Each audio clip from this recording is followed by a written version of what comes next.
오늘은 마가복음 강의 30번째인데요. 30번째인데 씨 뿌리는 비유의 네 번째가 되겠습니다. 씨 뿌리는 비유. 네 종류의 밭인데 네 번째 주일 좋은 땅입니다.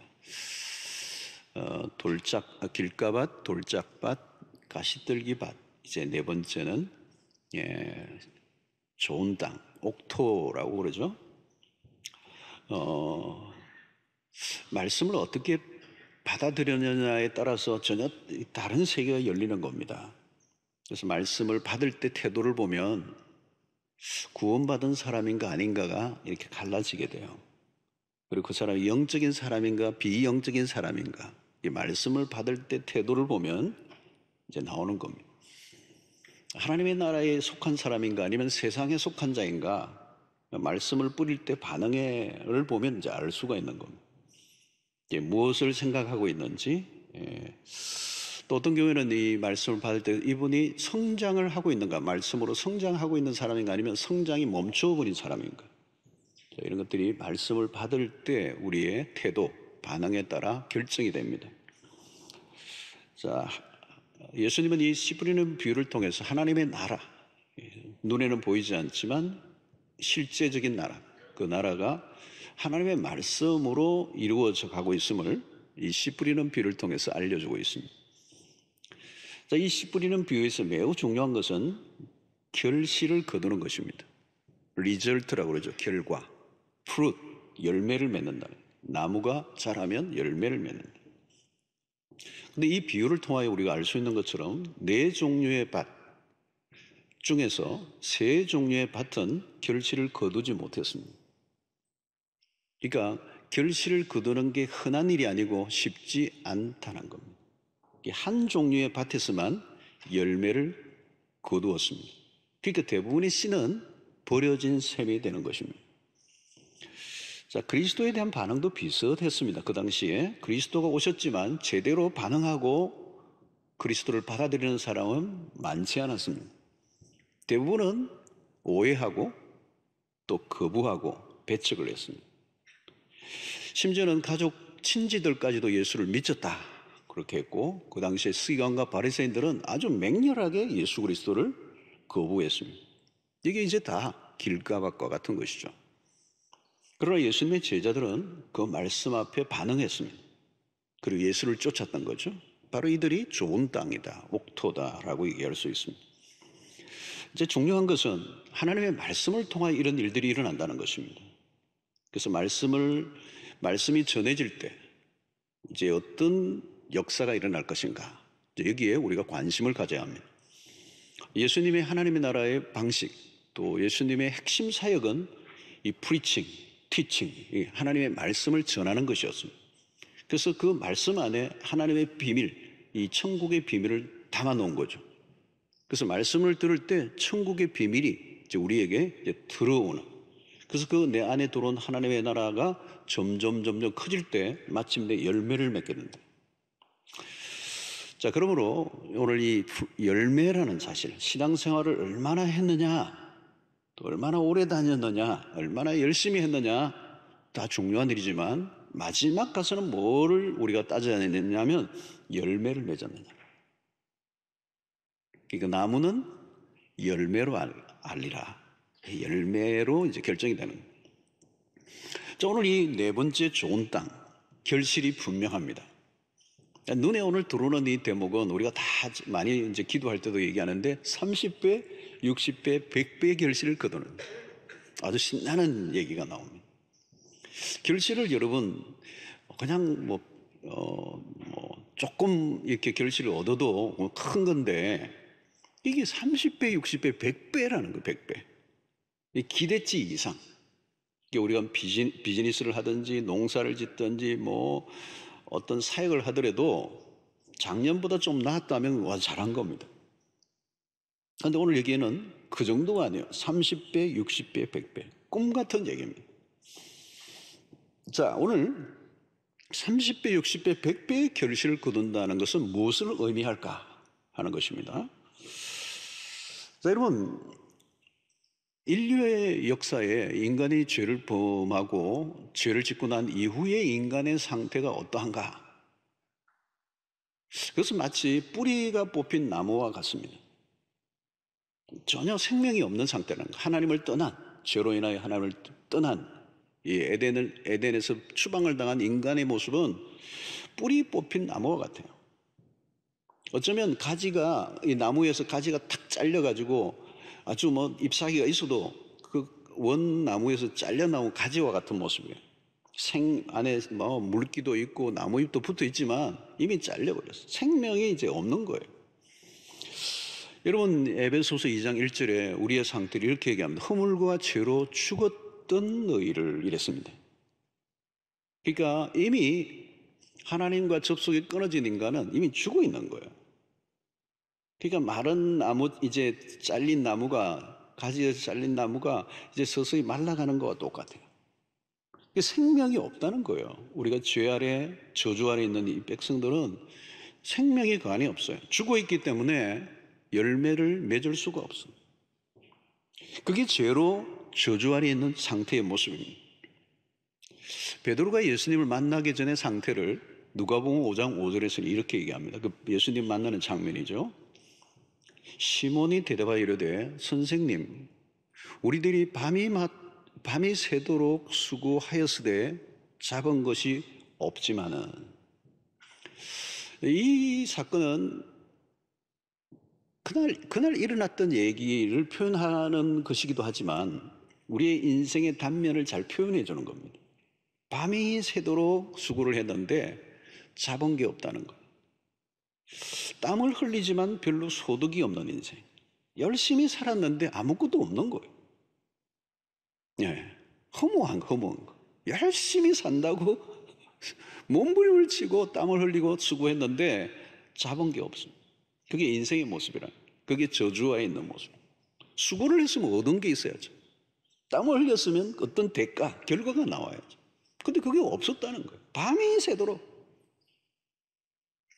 솔로몬은 이걸 이렇게 표현합니다. 전도서 2장 11절에 후에 내가 생각해 본 적 내 손으로 한 모든 일과 내가 수고한 모든 것이 다 헛되어 바람을 잡는 것이며 해 아래에서 무익한 것이로다.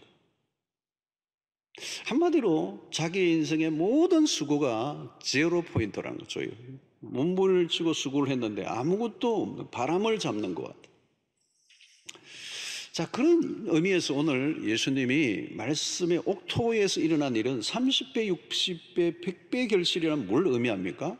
그 저주와 상관없는, 그 저주에서 벗어난 완전한 회복의 상태에서 일어나는 생명의 충만한 것. 여러분, 이 열매가 30배, 60배, 100배를 결실을 거두면 생명의 충만함. 이 상태를 요한복음 15장 5절에는 잘 그림처럼 그려주고 있어요. 나는 포도나무요, 너희는 가지라. 그가 내 안에, 내가 그 안에 거하면 사람이 열매를 많이 맺나니 나를 떠나서는 너희가 아무것도 할 수 없음이니라. 여러분, 이 30배, 60배, 100배란 자연적인 법칙으로는 일어날 수 없는 결과를 말하는 거예요. 이건 뭐예요, 여러분? 말씀의 위력이라는 거예요. 말씀의 위력. 성령으로 말씀이 역사할 때 죽었던 자들을 일으킵니다. 에스겔의 환상 가운데 마른 해골대의 환상을 봅니다. 그 꼴짝이에 마른 해골대들이 그냥 바싹 말라버린, 이제 바람만 불어도 그 뼈들이 으스러져서 그냥 풍화자국에 날아갈 것 같은 그 뼈들이 가득한 그 환상 가운데 하나님의 성령이 임하시고 말씀이 임하니까 군대로 일어나는, 그냥 살아난 게 아니고, 여러분, 연명만 하는 사람들 많아요. 아무 일도 일어나지 않아요. 생명만 연장하고 있는 걸 생명이라고 말하기 어려워요. 생명의 역사와 약동이 하지 않는. 그런데 이 성령의 바람이 불고 말씀의 바람이 부니까 이 마른 해골대가 군대가 되어서 일어나는, 군대, 강력한 힘을 가진 군대가 되는 거예요. 바로 그것이 말씀을 통하여 일어나는 거예요. 그래서 30배, 60배, 100배의 결실은 말씀으로 어떤 일들이 일어나는 것을 지금 말씀하는데요. 이 말씀이 가진 생명의 충만함, 생명력, 그 어떤 외부의 압력과 방해와 장애물에도 제한을 받지 않는, 시련과 핍박이 와도 흔들리지 않게 만드는 힘이 어디에서 나오느냐? 말씀에서 나옵니다. 이런 이 말씀 안에서 주어지는 이 꽉 찬 생명, 죽음의 어떤 기운마저도 뚫고 들어올 수 없는 그 생명력을 무엇을 통하여 우리에게 주느냐?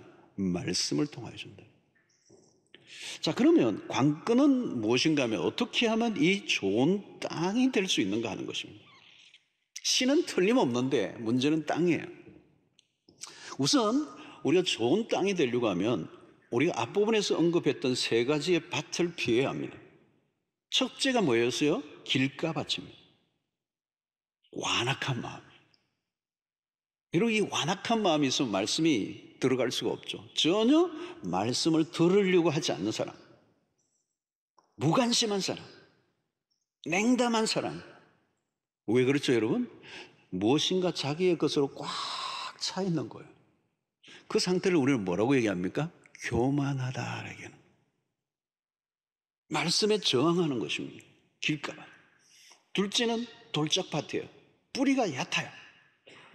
그 말씀을 가볍게 받습니다. 감동도 받는데 문제는 말씀이 깊이 안 들어가. 왜요? 세상 일에 분주하여서 말씀에 대한 진지함이 없어요. 그냥 건성으로 듣는, 건성으로만 듣는. 세 번째는 여러분, 가시떨기 밭이죠. 이건 마찬가지예요. 세상과 연결된 끈을 완전히 끊어버리지 못한 상태.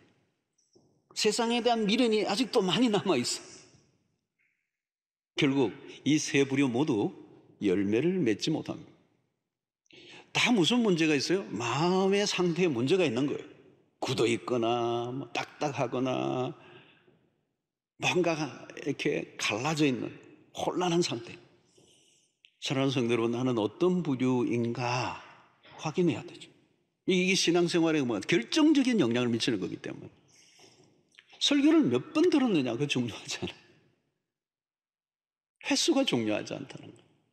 어떤 설교를 들었느냐, 누가 설교를 하냐, 그게 중요하지 않아요. 중요한 것은 내가 어떤 마음으로 말씀을 들었느냐. 좋은 땅 되시기를 축원합니다. 좋은 땅, 좋은 땅. 자, 그러면 어떤 땅이 좋은 땅인가? 마태복음과 누가복음에서 이 본문과 겹치는 이제 대조할 수 있는 곳이 있는데, 마가는 이렇게 얘기합니다. 13장 23절에 마태는 좋은 땅에 뿌려졌다는 것은 말씀을 듣고 깨닫는 자니 결실하여 어떤 것은 100배, 어떤 것은 60배, 어떤 것은 30배가 되느니라 하시더라.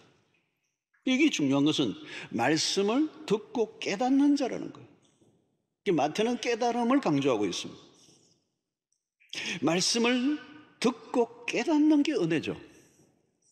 그러면 깨닫는 건 뭘까요, 여러분? 머리에 이해의 관점을 넘어서는 겁니다. 이해했어가 아니에요. 이 깨달음이라는 것은 내 심령의 더욱더 깊은 곳을 건드리는 거예요. 지적인 작용으로 끝나는 게 아니고 우리의 심령의 깊은 곳을 건드리는 거예요. 그래서 이 깨달음이 와야 내 삶의 변화가 일어나는 거예요. 예를 들면 말씀을 듣는 가운데 내 죄가 깨달아지는 거예요. 전에는 그게 죄인 줄 몰랐어요.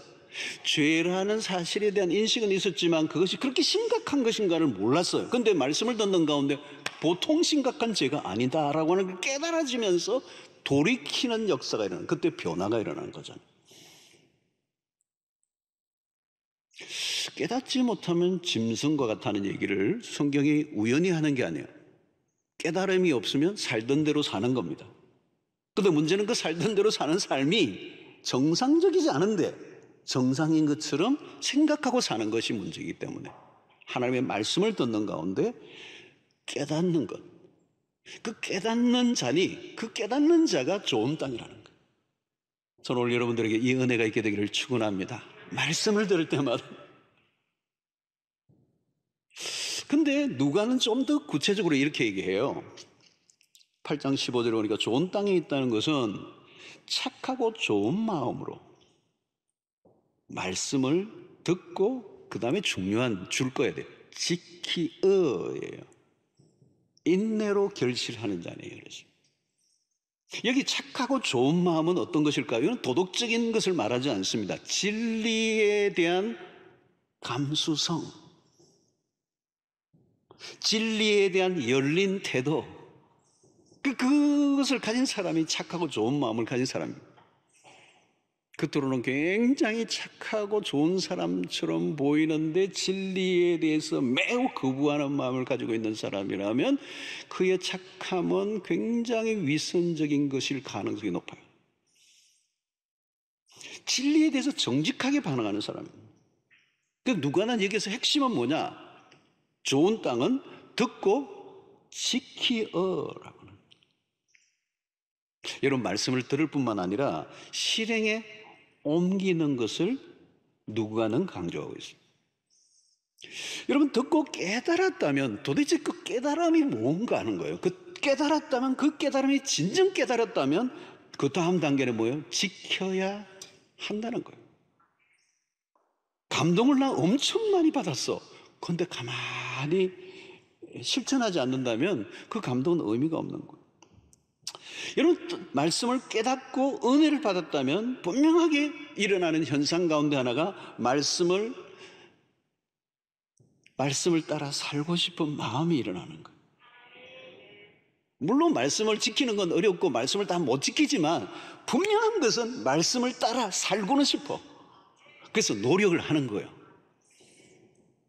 그러니까 최고의 청정은 누군가 하면 말씀을 잘 듣고 앉아있는 사람이기도 하지만 더 중요한 것은 말씀을 실행에 옮기는 사람들. 여러분, 말씀에 순종하려고 귀를 기울이는 사람과 순종에 전혀 마음이 없는 상태 속에서 말씀을 듣고 있는 사람은 하늘과 땅 차이예요. 사실 여러분, 내가 말씀을 듣고 실천하려고 하는 실천에 초점을 맞추면요, 누가 설교를 해도 상관없어요. 은혜 받게 돼 있어요. 왜냐하면 나는 그 말씀에 실천의 목적이 있기 때문에. 훌륭한 설교를 들으면 내 삶이 변하나요? 그렇지 않아요. 그러니까 여기 매우 중요한 것은 지키어라는 거예요. 듣고 지키어. 마태복음 7장 24절이 예수님의 주옥 같은 설교, 산상수훈의 마태복음 5장과 6장과 7장 3장에 더 멋있는 설교를 하시죠. 이런 설교는 없죠. 예수님이 집착하신 설교니까. 최고의 설교인데 이 설교를 끝내고 마지막 결론이 이거예요. 예수님이 설교를 하시고 마지막 결론이 마태복음 7장 24절. 그러므로 누구든지, 이게 이제 결론을 나면, 그러므로 누구든지 나의 이 말을 듣고 행하는 자는 여기 줄 거예요. 그 집을 반석 위에 지은 지혜로운 사람 같으리니. 말씀을 듣고 지키어 누가는 인내로 결실하는 자. 그 말씀하고 지금 예수님이 이 말씀하고 일치를 하는 겁니다. 여러분, 속지 마십시오. 좋은 말씀 많이 들었다고 내가 좋은 신자가 되느냐? 아닙니다. 어떤 분은 말씀을 들으면 막 가슴이 막 뛴대. 막 눈물이 나고 막 가슴이 찡하고 그랬대. 요즘 보니까 트로트 듣고도 눈물이 찡하고 그런다는 사람들 많대요. 그걸로 끝나면 아무것도 안 해요. 실천하는 일이 없다면 다 의미가 없다는 거예요. 자, 여러분, 신앙생활 하다 보면 오래 했어요. 오래 했는데 뭔가 내 안에 만족이 없고 허무하고 공허하고 채워지지 않고 막 그저 그렇고 신나는 것도 없고. 여러분, 여러 가지 요인이 있을 수 있는데 그 중에 중요한 요인이 하나 있어요. 그게 뭐냐면 내 삶의 변화가 일어나지 않기 때문에. 공회전을 하기 때문에. 회전 목마를 타고 있는 거예요. 어제나 그제나 똑같은 거예요. 이유는 뭘까요? 말씀의 실천이 없기 때문에.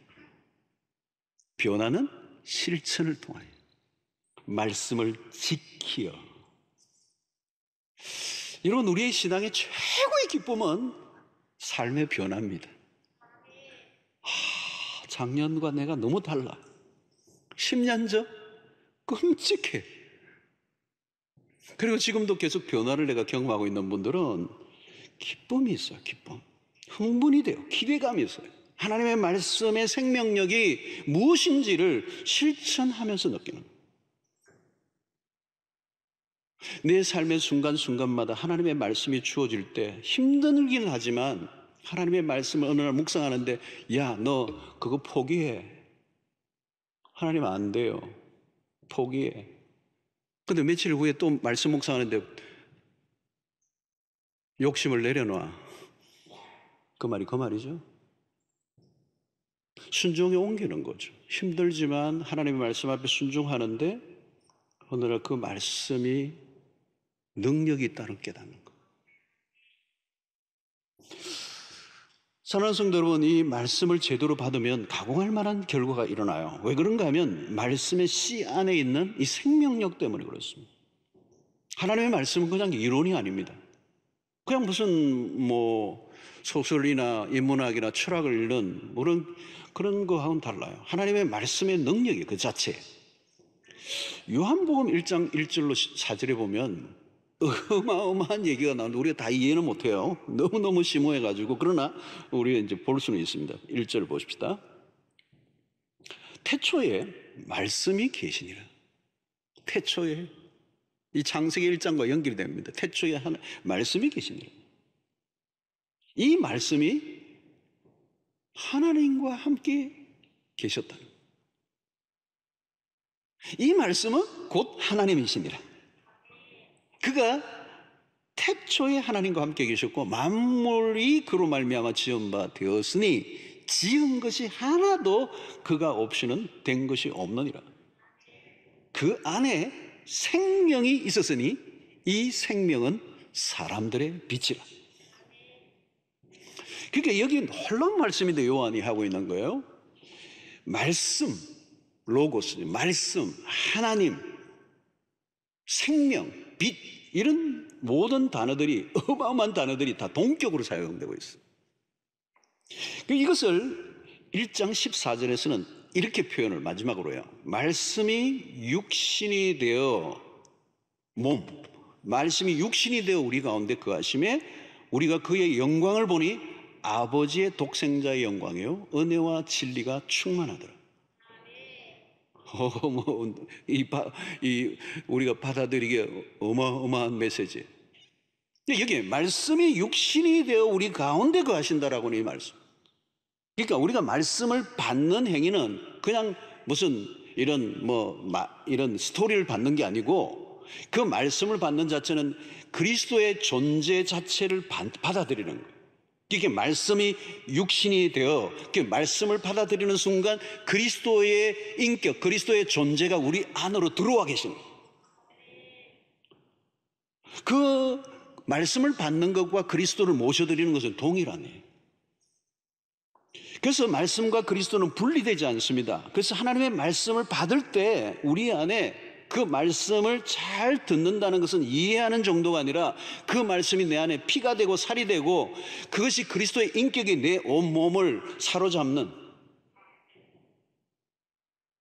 그때 그 말씀이 우리 안에 마치 우리가 밥을 먹으면 그 밥이 우리 안에서 많은 여러 가지 작용을 해서 우리에게 피와 살이 되는 것처럼 그 말씀과 내가 분리될 수 없는 성육신의 역사가 일어납니다. 그때 우리가 말씀을 읽지만 말씀을 그냥 읽는 게 아니라 말씀과 내가 호흡하고 대화하는. 그래서 이사야 6장에 보면 누가 나를 위하여 갈꼬라고 얘기할 때 그 음성을 받고 이사야가 막바로 내가 여기 있나이다 나를 보내소서 이렇게 반응하는 것처럼 예수님의 제자들에게 나를 따라오라라고 얘기할 때 그냥 모든 거물을 버려두고 예수를 쫓았던 것처럼 천지개벽의 역사가 일어난다는. 여러분, 유명한 어거스틴이 있습니다. 어느 날 이 방탕한 삶을 살았던 사람이에요. 근데 어느 날 이렇게 옆집 정원에서 무슨 소리가 들리는 거예요. 톨레레게, 톨레레게. 이게 라틴어인데, 이 집어서 읽으라라고 하는 그런 말이에요. 그게 반복해서 들리는데 어린 아이의 노래소리. 갑자기 옆집에서 들려오는 거예요. 그 자기도 모르게 자기 집에 들어가서 황급하게 성경을 찾아서 딱 읽는데 로마서 13장 14절의 말씀이 딱 눈안에 들어오는 거예요. 그 구절을 읽는 순간 그냥 하나님의 은혜가 본물처럼 밀고 들어오는 거예요. 소위 말하면 은혜의 급섭이에요. 밀고 들어오는 거예요. 도무지 저항할 수 없는 하나님의 은혜. 그러니까 그리스도의 존재가 그의 인생 가운데 밀고 들어오신 거예요. 뒤집어져 버린 거예요. 뒤집어져 버렸어요. 그의 인생이 완전히 바뀌는 기독교 역사의 신학의 집대성에 어마어마한 공을 세운 어거스틴으로 변화되는 거예요. 그 출발점에 뭐가 있어요? 하나님의 말씀이에요. 그러니까 말씀이 그냥 들려오는 게 아니라 존재를 흔들어버리는 거예요. 흔들어버리는 거예요. 인생을 완전히 바꿔놓는 역사예요. 마틴 루터도 마찬가지죠. 종교개혁을 할 때 로마서 1장 16절 17절의 말씀이 그의 영혼을 완전 강탈을 해버린 거예요. 강탈을 해버린 거예요. 그래서 생명을 내걸고 유럽을 흔들고 온 세계를 흔드는 이 종교개혁의 출발점이 된 거예요. 자, 그러면 여러분, 이 말씀의 능력은 아무리 강조해도 부족해. 아무리 강조해도 부족해. 이 말씀이 우리 안에 들어올 때, 성육신 될 때 마이너스 인생으로 밤이 새도록 수고를 하여서는 아무것도 얻은 것이 없었던 허망한 저주 아래 있던 삶의 고리를 다 풀어버리고 말씀이 생명력의 역사가 일어나면서 그 인생이 풀리는 플러스 인생, 멀티플 인생, 30배, 60, 100배의 결실을 얻는 인생이 막 풀려지는. 왜? 그리스도의 존재가 내 안에 들어와 계시니까. 그리스도의 말씀이 내 안에 모든 것이 그로 말미암아 지음바된 그 말씀, 그 하나님, 그 로고스가 그 생명의 빛이 내 안에 들어와 버리니 이 은혜가 있게 되기를 축원합니다. 이 맛을 봐야 돼. 이 맛을 봐야 돼. 오늘 이 본문이 참 종교개혁 기념주일하고 딱 맞아떨어서 너무 감사해요. 자, 그러면 결실은 구체적으로 어떤 것입니까? 첫째는 그리스도의 형상으로의 회복이에요. 골로새서 3장 16절에 참 멋있는 구절이 하나 나와요. 그리스도의 말씀이 너희 속에 풍성히 거하여. 자글자글 하는 게 아니고 풍성히 거하여. 여러분, 기독교는 초월적 명상, 자기를 비우는 방식, 그게 아니에요. 말씀이 우리 안에 우리 속을 채우는 작업. 그러면 뭐가 있느냐 하면 그 말씀이 아까 그리스도가 말씀이 성육신돼요. 우리 가운데. 그러면 우리의 삶에 말씀이 채워진다는 말은 그리스도가 채워진다는 말이고, 그리스도가 채워지면 그리스도의 형상이 우리 안에 드러나는 거예요. 그래서 여러분, 열매를 얘기할 때, 이 결실을 얘기할 때 빼놓을 수 없는 게 성령의 열매입니다. 갈라디아서 5장 22절로 23절의 말씀이죠. 오직 성령의 열매는 사랑과 희락과 화평과 오래 참과 자비가 양성과 충성과 온유와 절제니 이 같은 법을 이 같은 것을 금지할 법이 없느니라. 이게 성품을 말하는 겁니다. 성품. 그리스도를, 이 성령의 열매는 이퀄 그리스도를 닮은 삶. 자, 여러분, 우리의 인생을 참 힘들게 하는 요인 중에 하나가 뭐냐면 인격의 문제입니다. 언제나.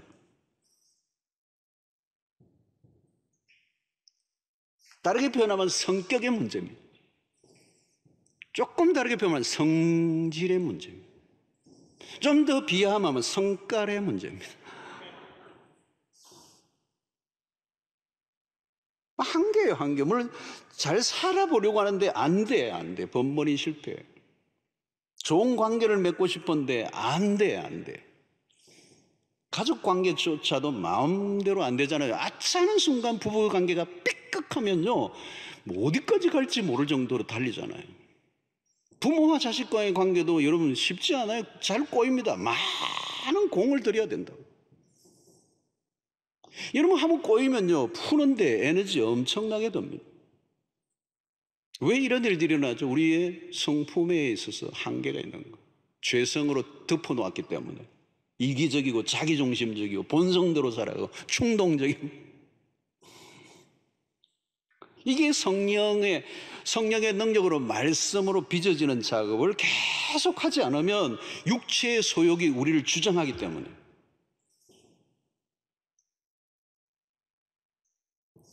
여러분, 그리스도를 닮은 삶은 하루아침에 일어나지 않습니다. 열매가 그렇잖아요. 하루아침에 만들어지지 않잖아요.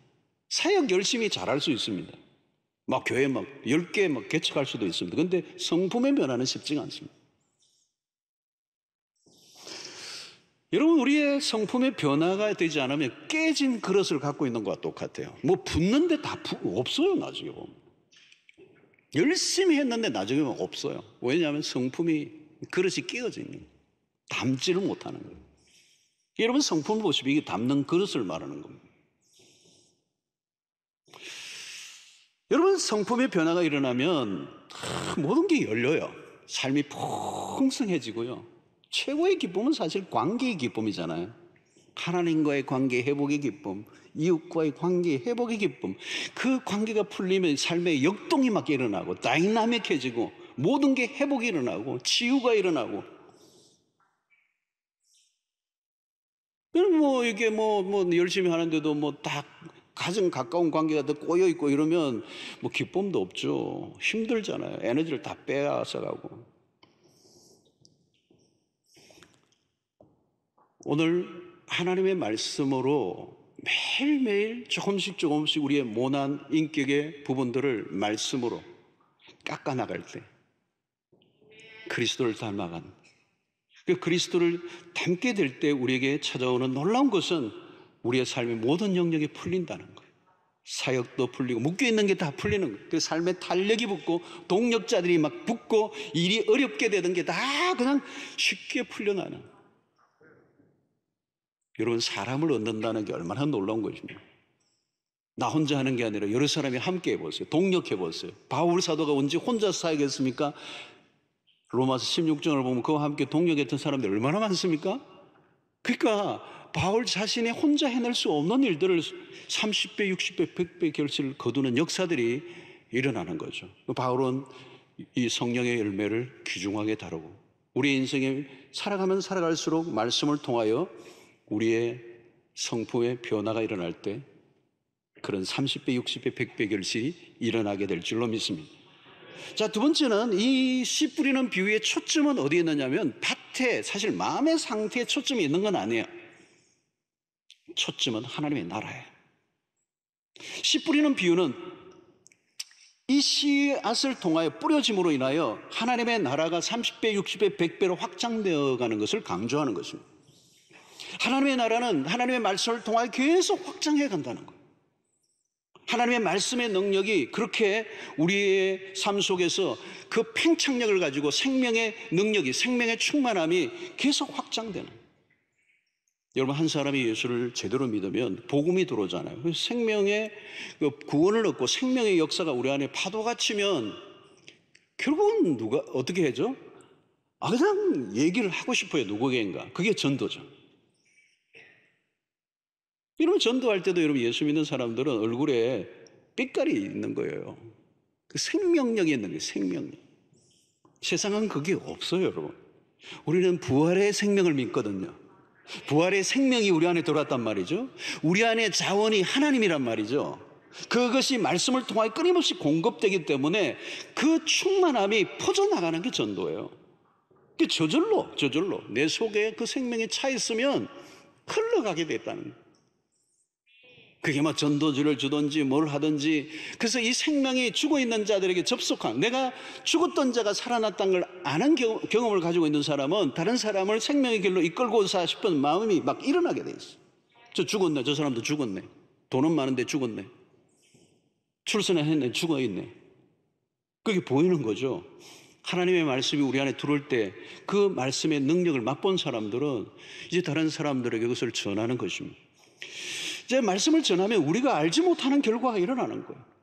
초대교회도 여러분 문제가 터진 적이 있죠. 구제 문제 때문에 사도들이 막 이렇게 교회 안에 막 뭐 좀 복잡한 일이 생기니까 사도들이 정신을 차리고 7 집사를 세우고 사도들이 자기들이 해야 될 본래 사역으로 돌아가려고 했어요. 그게 사도행전 6장 4절입니다. 우리가 잘 아는 구절이죠. 우리는 이 사도들이 말한 우리는 오직 기도하는 일과 말씀 사역에 힘쓰리라 하니, 자, 이 말은 사도들이 말씀과 기도 사역에 집중하기로 했어요. 자, 이 결단이 있자마자 6장 7절 바로 3절 후에 하나님의 말씀이 점점 왕성하여 예루살렘에 있는 제자의 수가 더 심히 많아지고 허다한 제사장의 무리도 이 도에 복종하니라 그랬어요. 여러분, 말씀 사역이 왕성해지니까 예수 제자의 수가 심히 많아졌다는 거예요. 이게 뭐 30배인지 60배인지 100배인지 알 길이 없지만 이 사도들이 핵심적인 사역을 붙잡으니까 말씀 사역을 통하여 생명의 역사가 폭발적으로 일어났다는 거예요. 여러분, 사도행전의 2장에서도 우리가 알 수 있는 것처럼 베드로가 성령에 충만하여서 말씀을 전하니까 하루에 몇천 명요? 3천 명이 죽기로 돌아. 한 사람이 말씀을 받고 은혜를 받아 말씀을 전했더니, 복음을 전했더니 하루에 3천 명이 죽기로 돌아요. 이건 몇 배입니까, 여러분? 3천 배죠. 사랑하는 성도 여러분, 이것은 누가 특별한 사람이 하는 일이 아니라 누구든지 하나님의 말씀을 누군가와 나누고 누군가에게 하나님의 말씀을 전하면 말씀 자체의 능력이 있기 때문에 그가 받아들이면 30배, 60배, 100배의 결실은 오늘 누구를 통해서도 일어날 줄로 믿습니다. 전하는데 그 사람이 안 받아들이면 그건 상관없어요. 여러분, 우리가 하는 일은 그게 아니고 그 말씀의 능력을 믿고 내가 경험했기 때문에 다른 사람의 복음을 전하는 거예요. 그러면 틀림없이 네 밭 중에 한 밭이 있을 거예요. 좋은 땅이 나와 이 전하는 씨앗이 마저 떨어질 때가 있어요. 그때 30배, 60배, 100배, 1000배의 역사도 일어날 수 있는 거예요. 이러면 이 일은 지금도 일어나고 있어요. 자, 여러분, 오늘 중요한 것은 자꾸 오늘 설교가 길어져서 좀 줄여야 할 것 같은데 말씀을 전하는 이 시간에 사단도 같이 역사를 해요, 여러분. 우리 앞부분에서 살펴봤던 것은 사단이 말씀을 빼앗아가 버린다. 두 가지를 해요. 말씀이 떨어질 때 빼앗아가 버리는 것이 사단의 하는 일이고, 그것으로 끝나지 않고 거짓된 씨앗을 뿌리는 거죠. 오늘 우리 시대 여러분 보십시오. 얼마나 많은 것. 하나님의 백성들이 말씀을 뿌리기도 하지만 사단은 그 현장에 다른 씨앗들을 막 뿌리는 거죠. 그 뿌리는 씨앗들이 뭐예요? 거짓된 것들이에요. 이런 공산주의도 마찬가지고, 19세기에 찰스 다윈이 진화론이라고 하는 것을 수학 교사가 그걸 만들어가지고 19세기 이후에 온 세계에 그 진화론을 뿌려가지고 얼마나 많은 사람들이 거기에 이미 오염되어 있어요. 그 씨앗을 뿌려버린 거예요. 여러분, 오늘날 베스트셀러로 팔리는 책들 가운데서 그런 게 있고요. 수많은 사람들이 클릭하는 유튜브 안에도 그런 게 있고요. 어쩔 수 없이 우리가 매일 보고 듣고 영향을 받는, 내가 무엇을 보고 무엇을 듣고 있느냐가 우리의 인생을 결정하는 중요한 것, 요소가 되는 것입니다. 우리 안에 하나님의 나라가 커져가고 있는가, 사단의 왕국이 커져가고 있는가, 기준은 하나님의 말씀을 내가 어떻게 받아들이고 있는가를 보면 아는 것입니다. 오늘날은 무신론이 강세를 띠고 있습니다. 신은 죽었다 정도가 아니라 인간이 신을 만들었다라고 하는 책들이 나오고 있고, 사람들이 거기에 환호를 하고 있는 이 시대에 신앙도 가지기 전에, 하나님을 만나기도 전에 잘못된 이론과 사상과 이념들의 책들을 읽으면 어떻게 될까요? 먹은 대로 나오는 거예요. 먹은 대로 영향을 받는 것이죠. 오늘 영적 전쟁이 크게 일어나고 있습니다. 그래서 오늘 이 강단의 설교가 너무너무 중요하기 때문에 오늘 진리를 가지고 여러분들과 함께 깊은 영적 교제를 함으로 이 말씀이, 오늘 혼탁한 소음이 많고 거짓된 것들이 많은 이 시대 가운데 하나님의 말씀으로만 승부를 거는 우리 교회가 되기를 원하고, 이 종교개혁 기간 중간에 우리가 다시 한번 말씀으로 돌아가자. 사람의 이론과 사상과 철학과 모든 것들이 우리를 지배하지 못하고 하나님의 말씀의 지배 아래 들어가도록. 자, 그렇다면 여러분 어때요? 지금 하나님의 말씀을 듣는 이 순간은 매우 중요한 시간입니다. 여러분, 신앙생활을 하다 보면요, 경계가 느슨해지고 마음이 굳어질 수가 있습니다. 여러분 농사 지으신 분들 잘 아시겠지만 땅을 그대로 두면 어떻게 됩니까? 금방 굳어져 버려요. 조금만 그냥 그대로 두면 그냥 굳어져 버리고 거기에 잡초밭이 되어버리고, 우리 마음도 똑같아요. 우리 마음도 똑같아요. 오늘 시대가 얼마나 우리의 시선을 빼앗아가고 혼란하게 하고 산만하게 하고 그냥 막 곳곳에 우리의 에너지를 다 빼앗아가는 이런 시대 속에 자칫하면 영적 침체에 빠져갈 가능성이 많은 이때에 우리는 끊임없이 좋은 땅을 유지하기 위하여 기경해야 된다는 거예요. 그러면 하나님께서 우리에게도 30배, 60배, 100배 결실을 거두게 하실 줄로 믿습니다. 요한복음 15장 7절을 보십시오. 너희가 내 안에 거하고 내 말이 너희 안에 거하면 무엇이든지 원하는 대로 구하라. 그리하면 이루리라. 여기 앞부분이 중요해요. 내 안에 거하고 내 말이 너희 안에 거하면. 사랑하는 성도 여러분, 모든 일상이 말씀 중심으로 돌아갈 수 있기를 축원합니다. 다른 어떤 것보다 말씀에 먼저 귀를 기울이시고 무엇을 하든지 항상 하나님의 말씀에 답을 찾으시기를 바랍니다. 성경 말씀을 통하여 하나님의 음성을 듣는 법을 습득하시기 바랍니다. 삶의 전 구조를 말씀 중심의 체제로 한번 바꿔보십시오. 자녀 교육이든지 사업이든지 인간관계든지 우리의 신앙의 모든 영역에 말씀이 중심에 서게 하는 것. 성도 여러분, 우리는 세상의 것들이 부족해서 불행해질 수 있는 사람들이 아닙니다. 하나님의 백성들은 하나님의 말씀이면 충분히 이 세상을 이기고도 남습니다. 삶이 힘들고 신앙생활이 힘들어 갈수록 하나님의 말씀을 더 가까이 하실 수 있게 되기를 축원합니다. 나도 모르게 세상의 힘을 믿고 의지하려고 하는 성향이 자꾸 일어나기 때문에 그때마다 더 가까이 하나님의 말씀을 붙여. 오늘도 찬양했어요. 주께 가까이 가까이 나가기를 원하는 주께 어떻게 해요? 하나님의 말씀을 가까이 하는 게 주께 가까이. 하나님의 말씀을 가까이 하지 않고 주께로 가까이 가는 길이 어떻게 가능해요? 여러분, 주일날도 마찬가지죠. 몸과 마음의 컨디션을 조절하셔서 일주일 중에 내 컨디션이 최상의 상태가 되어서 주일날 와 보십시오. 그리고 오늘 주실 말씀이 무엇인지 기대하고 사모함으로 한번 와 보십시오. 저는 요즘 마가복음을 하고 있으니까 여러분 예상 가능한 본문이잖아요. 그 읽고 또 읽고 또 읽고 또 묵상하고. 그리고 일찍 오셔서 설교를 듣는 자신의 영혼을 위하여 설교 말씀을 선포할 설교자를 위하여 기도하는. 토요일날 저녁은 가능한 일찍 잠자리에 들고 피곤한 몸을 이끌고 나와 말씀에 집중하기 어렵습니다. 말씀이 그냥 마음이 내킬 때만 성경을 펴지 말고 일상 속에 늘 말씀을 가까이 합니다. 여러분, 성경책도요 많이 사세요. 여러분들의 집에 많이 두세요. 거실에도 하나 두고 책상 앞에도 하나 두고 화장실에도 하나 두고,